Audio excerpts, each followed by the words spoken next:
देखिए, आज महात्मा ज्योतिबा फुले की 198वीं जयंती है और ऐसे में पूर्व सीएम अशोक गहलोत पहुंचे हैं ज्योतिबा फुले सर्किल। देश में पैदा हुआ, ठीक है, सभी लोग सम्मान करते हैं। सब महात्मा जी ने तो दलितों का, अछूतों का उद्धार किया और एक तरफ दूसरी सोच ये है कि नेता प्रतिपक्ष मंदिर में जाते हैं तो मंदिर में गंगा जल छिड़का जाता है। देखिए, उसकी तो हम सबने निंदा की है, लोग पुतले जला रहे हैं, ये तो एक मानवता में कलंक है। ये मैं बार बार कहता हूँ, ये बात आप लोग सुनते होंगे कि छुआछूत अपना आपके अंदर मानवता पे कलंक है। ये 21st सेंचुरी के अंदर, और मैं तो यहाँ तक झूली साहब ने शायद कहा था असेंबली के अंदर, RSS संगठन जो अपना आपको कहता है हम सांस्कृतिक संगठन के लोग हैं, हमें राजनीति से कोई मतलब नहीं है, तो उनको जो है क्यों नहीं वो आगे आकर के ये काम हाथ में ले कि भाई हम लोग अभियान चलाएंगे पूरे देश के अंदर। आज हमारी जो विचारधारा के लोग हैं वो सत्ता में हैं, बीजेपी वाले, हमारे लिए अच्छा मौका है ये, हम छुआछूत को समाप्त करके रहेंगे। ये RSS के मोहन भागवत जी, उनके नेता आगे आगे क्यों नहीं कह रहे हैं? अगर वास्तव में मानते हैं कि दलित वर्ग के लोग भी हिंदू हैं, अगर ट्राइबल के लोग भी हिंदू हैं, आदिवासी लोग हिंदू हैं, सबको हिंदू मानते हैं, तो हिंदुओं के साथ में आपस में जो छुआछूत हो रही है उसकी जिम्मेदारी किसकी बढ़ती है? सबसे ज़्यादा वैसे पूरे समाज की है। और RSS क्योंकि सरकार आज उनके बीजेपी की इनको सपोर्ट करते हैं, तो इससे अच्छा मौका उनके लिए क्या आएगा? सब काम छोड़ करके RSS देश को आह्वान करे कि हम चाहेंगे हिंदू जो आपस में हैं वो कोई छुआछूत की भावना नहीं रखे। अब मंदिर में आप जाओ और गंगा जल धो रहे हो, ये बीजेपी की RSS की मानसिकता को प्रकट करता है। ये हमारा आरोप है। अगर वो हमारा आरोप गलत है तो RSS को प्रतिक्रिया देनी चाहिए।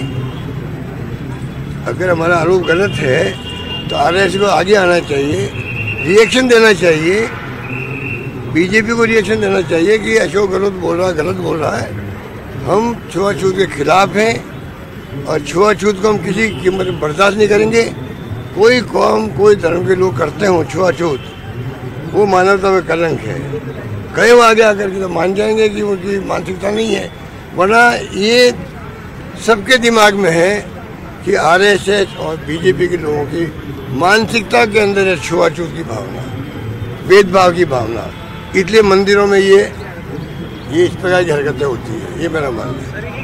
पूर्व मुख्यमंत्री वसुंधरा राजे द्वारा एक ट्वीट किया गया,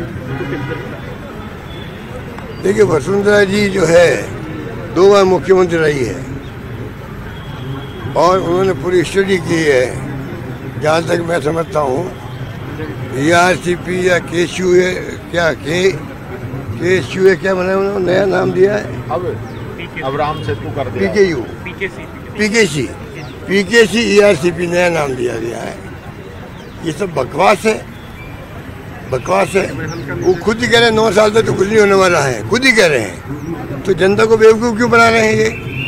और वसुंधरा जी को मालूम है कि PKCU और ERCP का जो नया एग्रीमेंट हुआ है उसमें कोई दम नहीं है, 10-15 साल भी नहीं आने वाला है।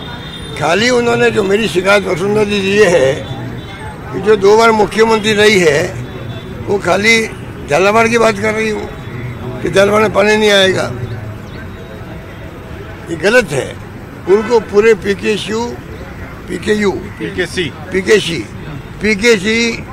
अब नया नाम जबान पे नहीं आता भैया, क्योंकि नाम में कोई दम नहीं है, इसलिए नाम जबान पे नहीं आता है।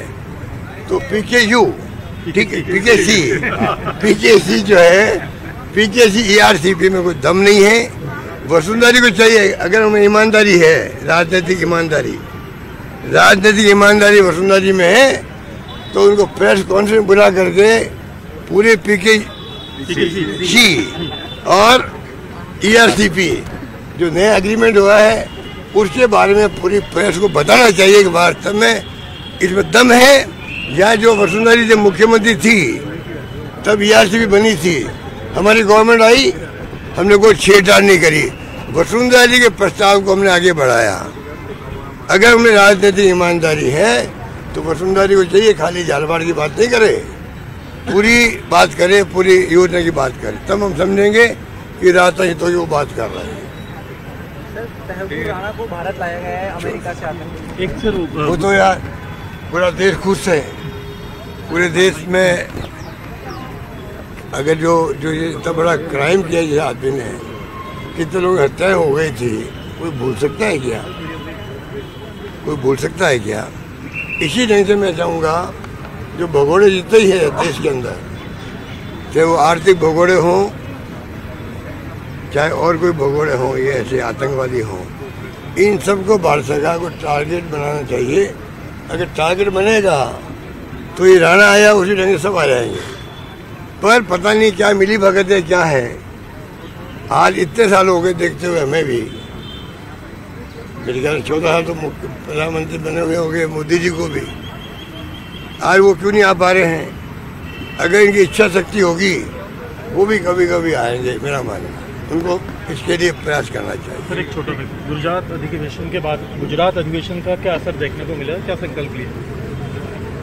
बहुत शानदार अधिवेशन भी हुआ, प्रस्ताव पास भी हुए, और कांग्रेस नए रूप में आप देखेंगे जो फैसले किए हैं वो फैसले लागू भी होंगे। और आज देश को जरूरत है, देश को जरूरत कांग्रेस की है, मेरा मानना है। कांग्रेस की विचारधारा की है और कांग्रेस मजबूत होकर उभरे, क्योंकि आज जो धमकी देते हैं लोग, देशद्रोही करार देते हैं पत्रकारों को, साहित्यकारों को, कोई विपक्ष में बोल जाए बीजेपी के, तो ये उनके लिए देशद्रोही है। ये क्या है? ये फासिस्टी सोच है इनकी, ये लोकतंत्र विरोधी सोच है। इन सब का मुकाबला करने के लिए एकमात्र पार्टी कोई देश में है, उसका नाम कांग्रेस है। उसको मजबूत करने के लिए हम सब लगेंगे और मैं उम्मीद करता हूँ कि आप देखेंगे आने वाले वक्त के अंदर जो राहुल जी ने, खड़गे साहब ने जो नया शो डेवलप किया है, नीचे जो ऊपर तक बूथ पे भी, मंडल पे भी और जिलों में भी, उसका असर आप देखने को मिलेगा। Thank you, thank you.